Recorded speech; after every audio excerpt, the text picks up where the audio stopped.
you know. Good to go? I'll let you know, Daniela. Yep. Okay.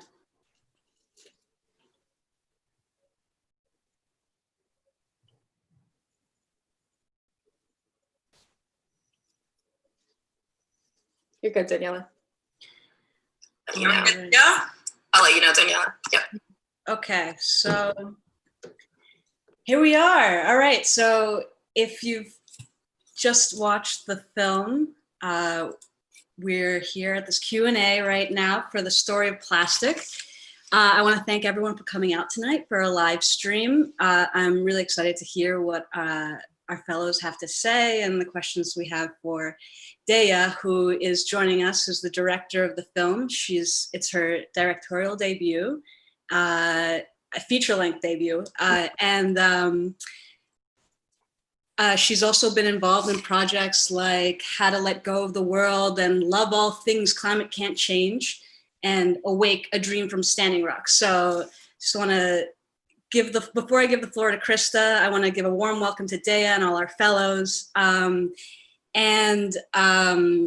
to remind anyone that's watching on the live stream to just chat any questions you might have for Deia in the box, and we'll get those over to her. So I'm going to hand it off to Krista, our program manager and moderator for the night. I forgot to introduce myself. I'm Daniela. I'm the advisory board chair for the Hope Reichbach Fund. And I'm going to hand it off to Krista. All right. Thanks, Daniela. Hi, everyone. Thank you so much for being here. Really excited about this. It's our first time doing a screening like this, so we're really excited. So I'm going to begin by just introducing our fellows this summer. I'm going to start off with Essence Darris, and she's at Smith College, and she's at Brooklyn Defender Services for her fellowship this summer. Next is Amandi Pereira. Amandi is at Swarthmore College, and she's at Brooklyn Community Services this summer. Next, we have Kayla Renick. Kayla is at Brooklyn College, and she's spending her summer at the Hope program. Next, we have Nushat Waheed, and she goes to Hobart and William Smith Colleges, and she is spending her summer over at Legal Aid Society. And last but not least, we have Alan Zhao, who is at Columbia University, and he is at Uprose for his summer fellowship. So thank you, fellows, for being here. We also have some folks from our advisory board. We have Diane and Rachel here, and some alumni. We have Eliza joining us. So thank you guys also for being here.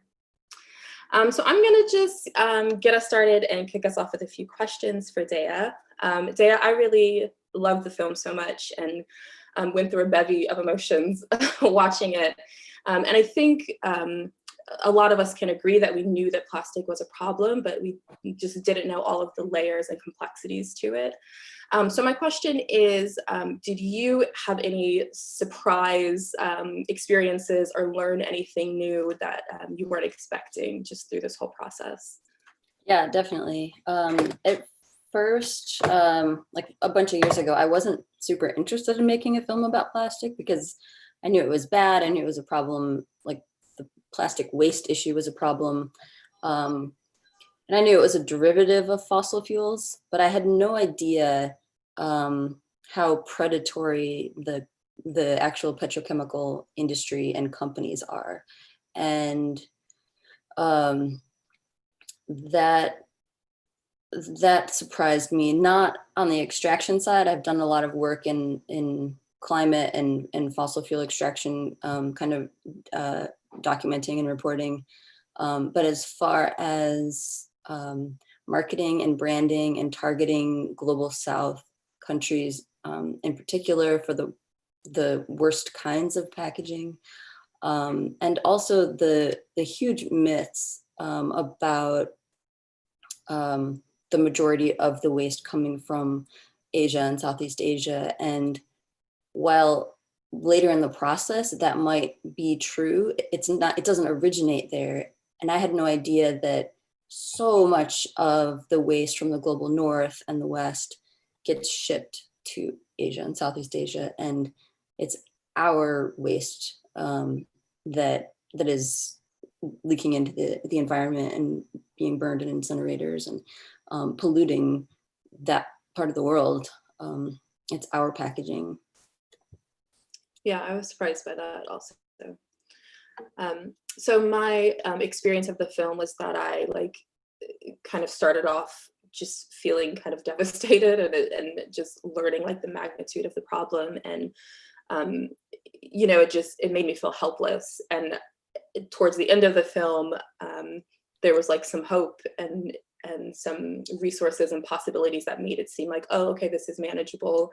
And it did make me feel empowered, like, okay, we can still get a handle on this. And so my question for you is, like, now that you've seen this project through from the beginning, do you feel more hopeful or less hopeful about the future of our environment pertaining to plastic? That is the question. That's a good one. It's honestly kind of both. I just know so much more. I'm like more devastated about the depth of the issue, but I also know a lot more about all the initiatives that are being taken around the world to better the problem. So it was a very emotional roller coaster process of a project. Yeah, there were times in making it that I just felt like, what's the point? Like we know this is a huge issue and it just feels so overwhelming. But then getting to meet so many of the organizers and activists around the world and traveling to see the work that they're doing in all different regions was just like, it's just mind blowing and so cool to see how the different types of work fits together. And I mean, working with the Break Free from Plastic movement was really exciting because they're organizations from all over the world. There's now there's a global dialogue from people looking at solutions from all parts of the process and talking to each other and figuring out if you're working on this part, then that's going to help the work that we're doing over here in this way. And so everybody's work is lifted up by that symbiosis. So that was really exciting to see. And even in the release of the film, we had Tiza from Jakarta come to the premiere, and she had seen some cuts of it, but she hadn't seen the entire film put together. And she told us right after the premiere, like, I had no idea, like I knew that people were doing work out there, but I had no idea like the extent of the work being done and how my piece of the work fits in with the whole puzzle. And she was really moved by that, and she said it was inspiring for her.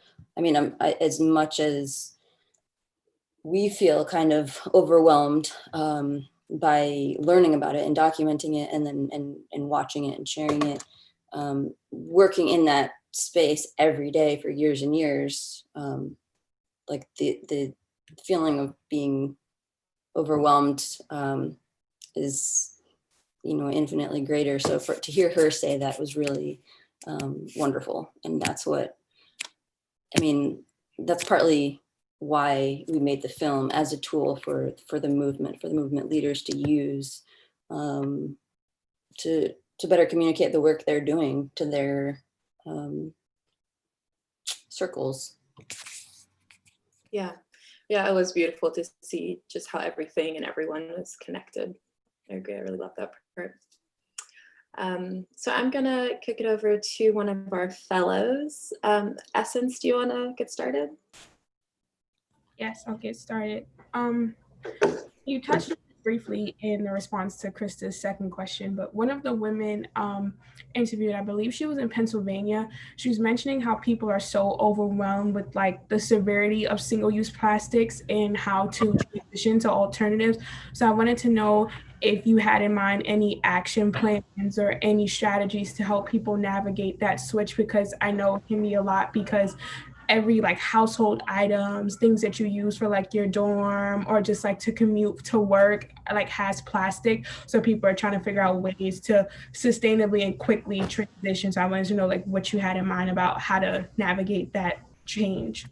So there's kind of two questions in there, like how to approach that as an individual or as a household or as a school, even an institution. And then there's the looking at larger systemically, how do we move away from that kind of packaging so that we as individual citizens aren't forced to choose between a bad product and a worse one for the environment and health. So I always try to push for the more root level systemic kind of solutions. I mean, I think individual choices are important in that it keeps all these issues in the forefront of our minds, and it helps us see the magnitude of the problem, and it's more of a practice and awareness. But like all the plastic that I could ever use in my lifetime, or avoid using in my lifetime is such a small drop in the bucket compared to all the plastic that's being produced. So it's really that turning off the tap metaphor. And I think that the strongest things that we can do with regard to that is organizing community by community, institution by institution, pushing on legislations, pushing on your representatives. There's some really exciting proposed or draft legislation nationally, the Break Free from Plastic Pollution Act, that looks at interventions at all phases of plastic, from extraction to manufacturing to disposal.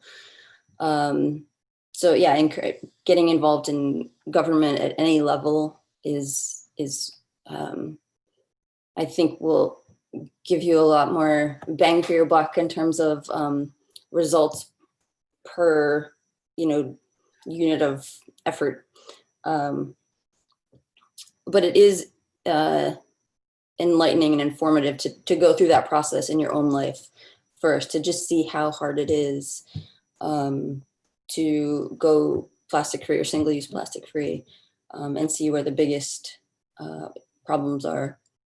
And then you're more aware as you work toward the larger systemic change of the harder things to change and the easier things to change, the low-hanging fruit and whatnot. Yeah. Okay. Before I get to the next question, I just want to remind the folks that are watching via live stream that you can also put questions into the chat, and we'll ask Deia those questions. So next, Amandi, do you have a question for Deia? Yeah, I guess for me, just seeing how much the movie focused on communities of color and more marginalized communities around the world. This could be your personal take on it, but I wanted to ask how much for you does environmental justice intersect with racial and social justice? It's I think the Venn diagrams of those two things have I mean, they're completely overlapping. But yeah, I'm not sure where to start. It was it's just so freaking tragic that so many of the heads of these companies are like 100% of the archival footage that we got of the heads of the petrochemical companies and the fossil fuel industry companies and the governments that are pushing and supporting those industries, just 100% older white male led, and then traveling around and talking to the people that are most affected by the downstream effects that get all of the collateral damage of this industry. Our communities of color are global South countries and communities. And it's just, like over and over again, it was just drilled in that the people that are making the decisions don't see the effect, don't feel the effects. Certainly they see them and they know of them, but they don't feel them. And the people that do aren't the ones that are getting to make the decisions. And I think that, I mean, there's overlap all over the place in terms of who has the power, who makes the decisions on every level of government, who controls regulations. Yeah, I mean, I see environmental justice as kind of underlying all forms of justice, because it's, you can't escape like the insidiousness of environmental racism.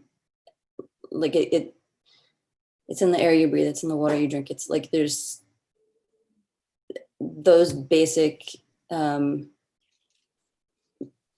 needs have to be in place before you can take on any other issue or any other fight. And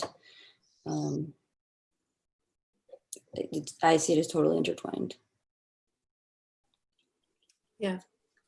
And it was especially heartbreaking to see how the health effects, how like women who are pregnant and also young children are being affected by it. And it's something that is just going to be so long-standing and like generational, just health issues, you know. And that was one of the things in the beginning that just made me feel so kind of hopeless about it, like seeing how long this is going to take to undo.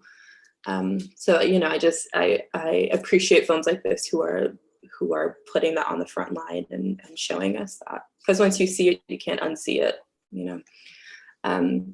Alan, do you want to ask a question? Alan is actually working at Uprose, which is an organization we've worked with for a while that also works with the intersectionality of racial justice and environmental justice. Awesome. Hi.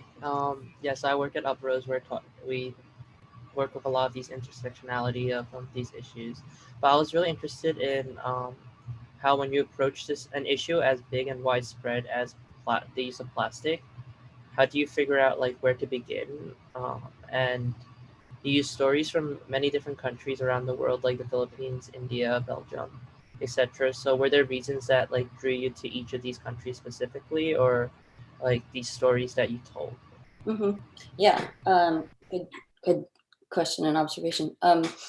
So as far as why we chose the regions that we did and the stories we did, we were advised and guided very heavily by and I mean, we totally relied on the member organizations of the movement, the Break Free from Plastic movement. And folks from different areas, I mean, have very different focuses because of the biggest, most pressing issues where they live. So like in on the Gulf Coast, there's a lot of production of plastic feedstocks. So it's the pollution from that type of production that is the major issue there. And so the communities and organizers working there focus primarily on that. So we wanted to find the location and the people that could best tell that part of the story and that part of the process. So the kind of the I don't like to call it a life cycle, but the life cycle of the plastic from extraction to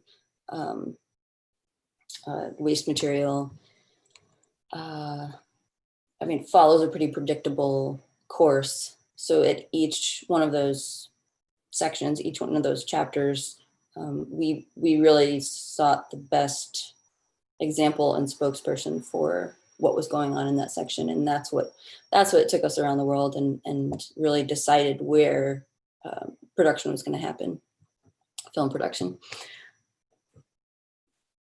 I think was there a first part of the question that I missed? No, that was the answer to your question. Thank you. Okay, cool. Great. Kayla, did you have a question? Okay, you guys can hear me?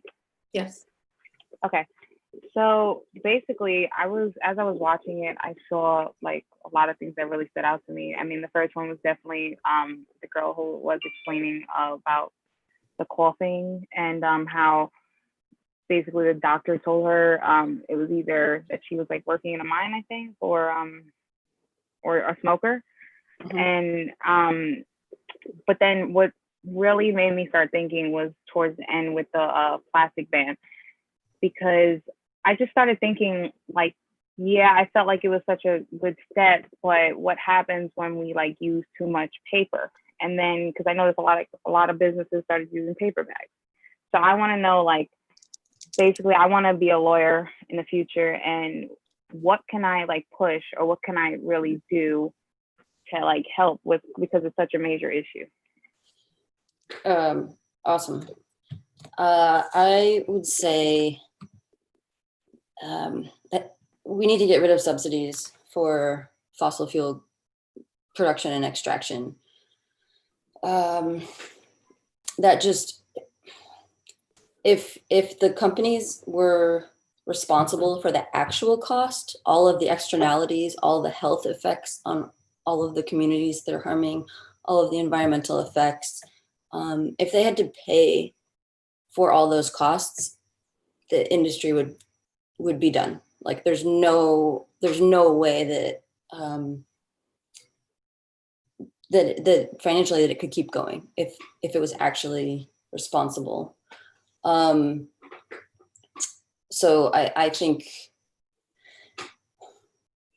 yeah, pushing legislation that gets money out of politics, that gets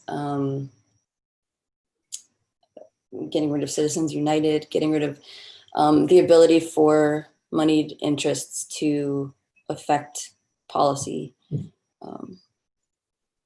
Yeah, I think that underlies everything. Yeah, it's good to know. Thank you. So we have a question from someone who's watching over on the live stream. And they asked, how has public reception been since the film has been released? Have you gotten any negative reactions? Reception's been pretty great. I thought I would have a lot more hate mail from now or by now and trolls, and it's been really overwhelmingly positive. It's been in a lot of festivals. It's been screened at about 1,500 like community screenings around the world. A lot of schools are inquiring about it. We're going to work to get it into schools and universities in the fall. There's already a couple of curriculum guides. We really haven't had industry pushback yet. Like we did a Reddit AMA on the day we premiered on Discovery and had like a troll or two, but Discovery's been really excited about it and is pushing it in the different film awards competitions to just try to get it out there more and seen more. But yeah, it's been really exciting. People like it, and the best feedback, or my favorite feedback to get about it, is people say once they see it, they see everything differently. Like they can't go through the world and not see everything through a different lens, and that's the highest compliment I like for a work that I'm a part of that I could ask for it. Yeah. I was actually going to say that my husband and I watched the scene with the diapers all kind of washed up by the water. And, you know, we have our cloth diapers, we have our disposables, but the disposables are so much easier. And so we get lazy and we just kind of like, we didn't even say anything to each other. We just started using our cloth diapers today. You know, it just, it really changes you, you know. I think that Eliza, you had a question, right? Yes. Okay. So first of all, I want to say thank you so much, Deia, for like having this conversation with us. It's been so insightful, like on top of getting to see the film. I guess something I've been wondering for a while since they made the announcement that China would stop accepting our plastics is it's kind of like inconceivable for me, like where so much of our waste is going now, considering how much we were just shipping overseas before. Have you noticed a shift like in the US for like an increase in like recycling plants or some way to like deal with this problem that like we have now so much of? I know the film talked a little bit about like one of the recycling plants, but have you noticed like a growth in that or a shift in that or anything similar? So the major fallout from the China ban has been twofold. One, a lot of the material is going to other countries that don't have the infrastructure to handle it. And you get things like some of the shots of Eastern Java where there are just the piles and piles and piles of plastic in people's yards and like all through neighborhoods. And there's no system to handle that volume. So it just overflows. And now a lot of other countries are starting to ban waste imports for that reason. And then the other result is a lot more of it is being incinerated. And called waste to energy, often in Western countries where it's kind of being greenwashed. It is being greenwashed. It might be like slightly better and have slightly fewer emissions than with old school incinerators, but it's still just burning trash and burning plastic. And I know that there's been a lot more.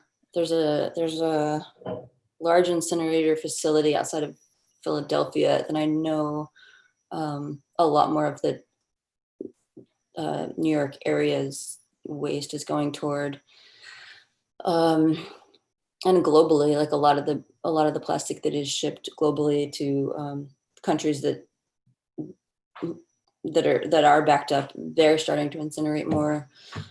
And then the other thing is at recycling facilities, it is just being backed up. Like a lot of municipalities and independent recyclers are trying to hold on to it as much as they can until there's a better place to send it. And they don't have the space and the resources to hang on to it indefinitely. So that's been a ton of fallout. But like a couple of people mentioned in the film, it was also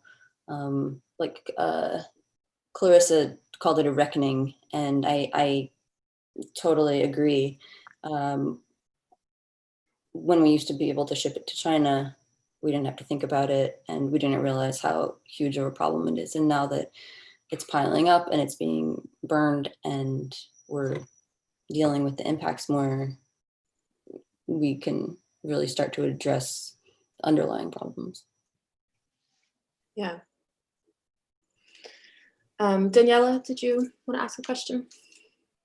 I guess I'm an editor and a filmmaker, and so I'm always interested in knowing kind of the inception process, or like, was it one moment where you're like, I have to make a movie about this, or was it 20 million reasons and then you finally took action? Yeah, it was a very long process. So Steve Wilson, who's the executive director, one of the executive directors on the film, used to work with the Five Gyres organization. So he was sailing around the world. They were doing transects across various oceans and mid-oceanic gyres, collecting plastic waste and seeing what kinds of materials ended up where. And one of the stops they made on those expeditions was in the Philippines, and he was really taken with what a lot of the folks there were, the situation that a lot of people there were living in, just being surrounded by so much of the world's plastic waste. And he wanted to make a film about where away actually is when we throw something away. And I mean, I think the individual stories of like Wasteland is a film that does that well. Plastic China is a film that does that well, where it tells the stories of individuals and how this global problem affects individuals. And I didn't feel like I could add a lot to that story, add more than what was already out there. So I didn't really jump on that. And it wasn't until global politics really started changing and plastic started becoming more and more of a percentage of what fossil fuel companies produce, that I felt like, oh, that story hasn't been told that I've seen. I haven't seen a film that really does justice to the front end of this problem. And there are a lot of films that do a great job with the end result and ocean plastics and all that, but yeah, it was the front side that I felt like I could bring something to, having experience in that realm. So yeah, a lot of years later, a lot of those pieces kind of came together, and I got a lot more excited about telling a story that I hadn't seen told yet. And then once we got into production and started researching kind of the history, then I got really excited about telling the story of plastic, the story that we've been told, and how different that is than the reality. So there was like a couple layers of revealing misconceptions that, yeah, made me more excited about this project and really exposing what was going on. Yeah, and as you were saying, that there's an oversaturation for sure in that character-driven individual story, which are all powerful and great films, but also makes you feel like there's no way for you to contribute. Yeah.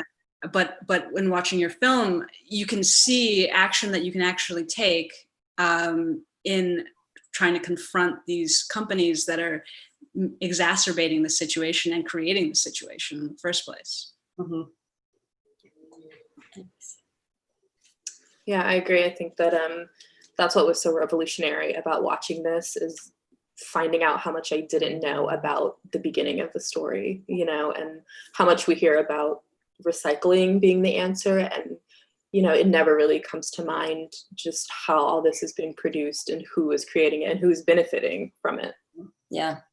And who's been promoting recycling for all these years. Right. Yeah. I feel so bamboozled. Yeah, I know. Since I was 5 years old. Mm-hmm. My whole life.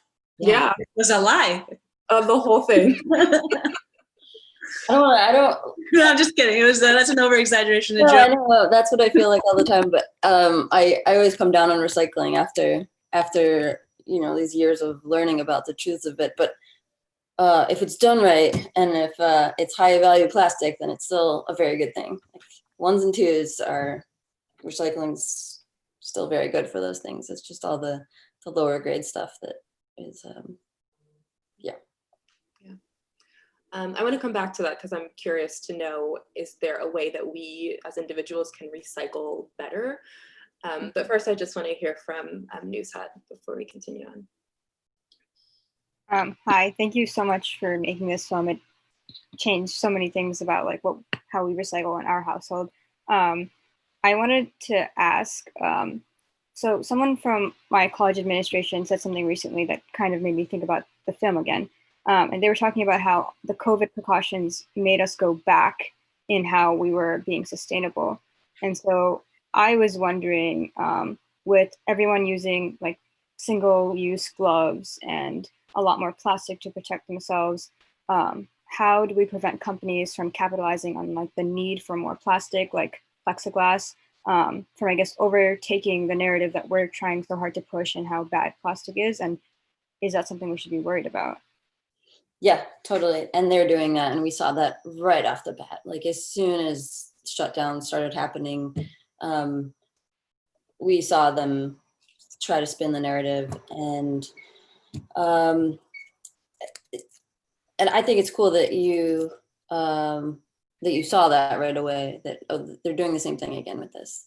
And they will capitalize on it. That's what they do. That's their MO.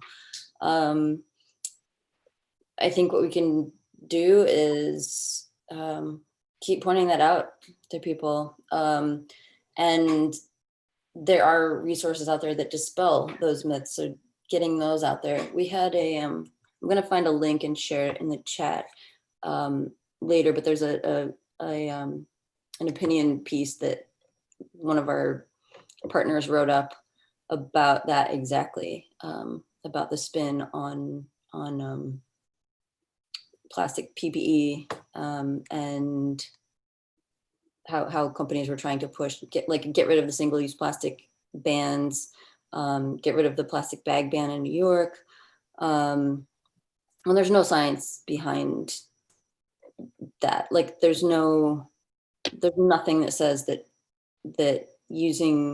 bringing your reusables is more harmful than using single-use plastic bags. And actually the virus has been shown to live longer on plastic surfaces than cloth or paper. And yeah, I'll share that op-ed, but I think just trying to get the word out, trying to share things like that point out that spin. Yeah, we'd love to see that op-ed whenever you get a chance. Yeah. Yeah, because it's so easy to use fear at a time like this, as a reason that you need, all of this plastic. So it's an easy time now for them to take advantage of that.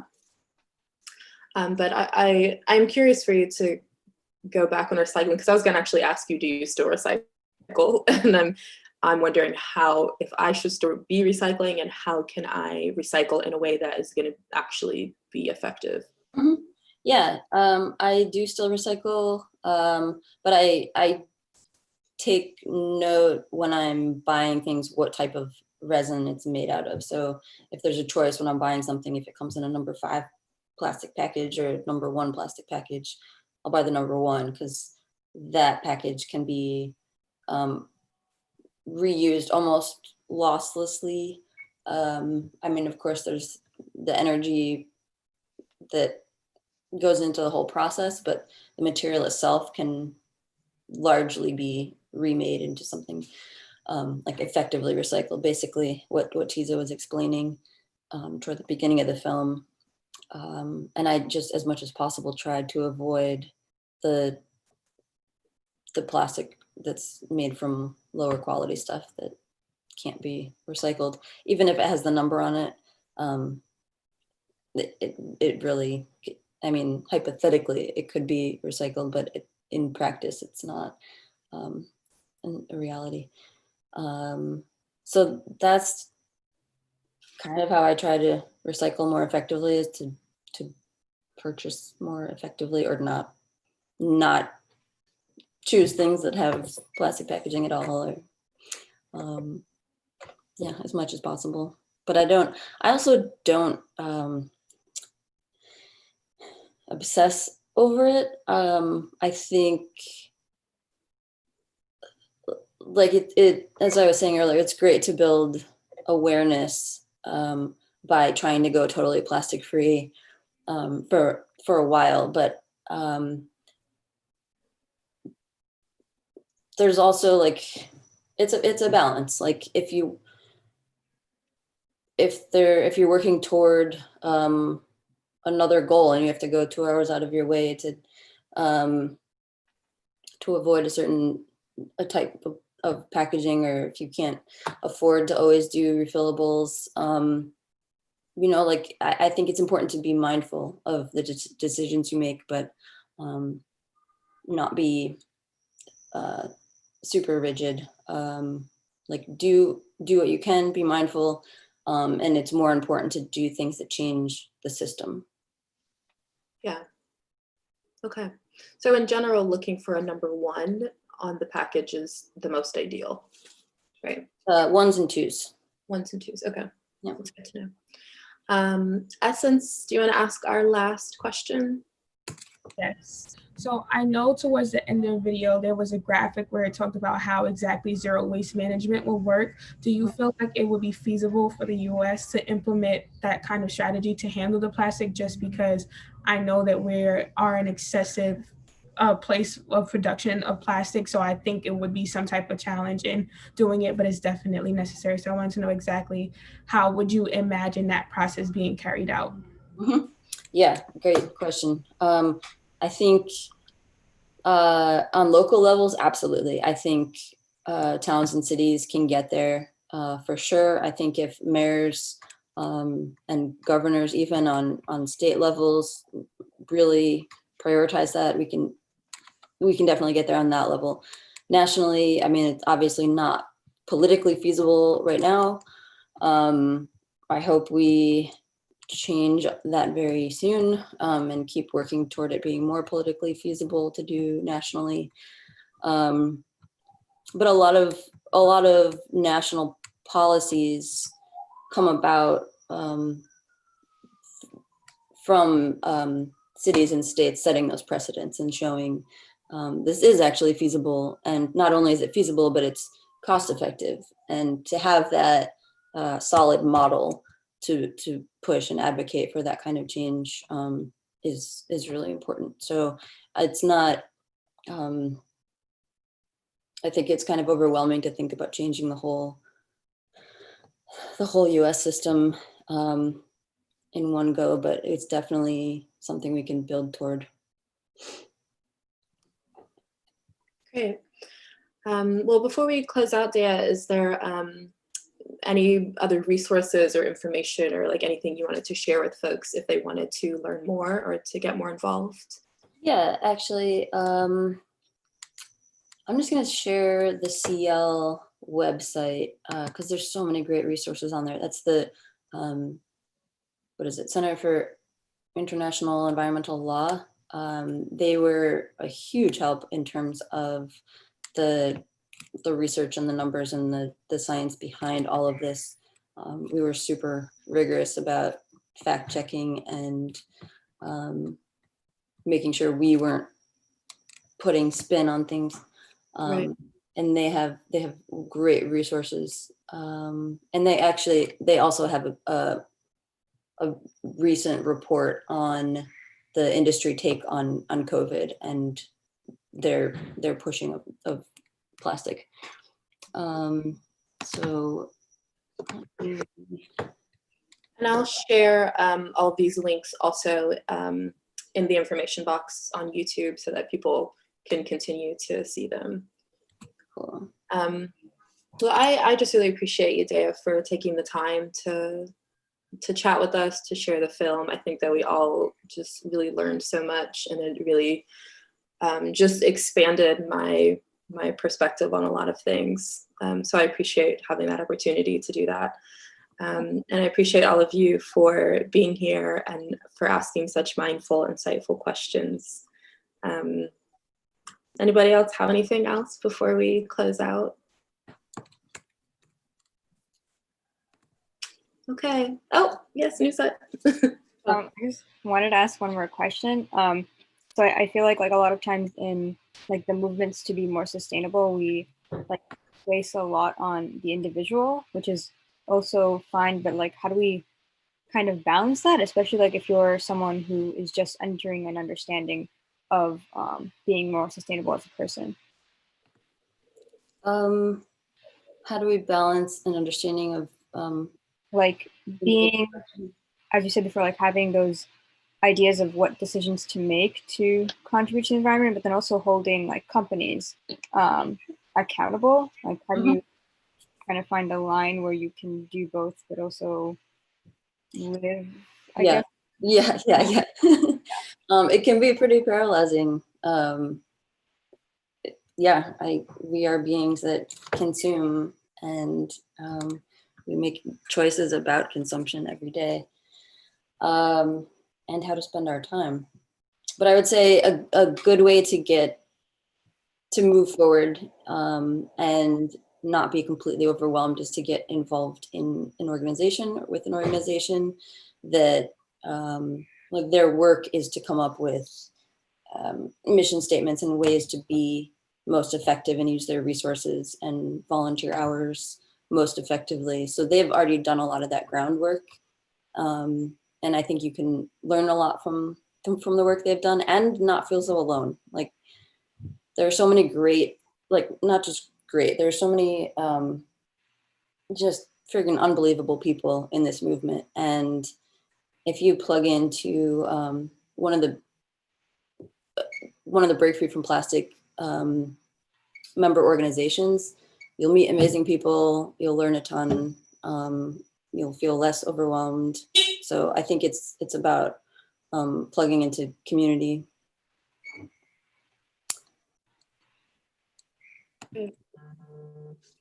Well, thank you so much, Deia. Thank you, fellows. Thank you, advisory board. Thank you, alumni. Thanks everybody who watched. This was really just beautiful. I'm really grateful to have had this chance to sit in on this. So I appreciate you all. Thanks for having me and for sharing the film with this awesome crew of folks. Of course, Deia. Thanks so much. I guess all good things must come to an end, huh? Yes.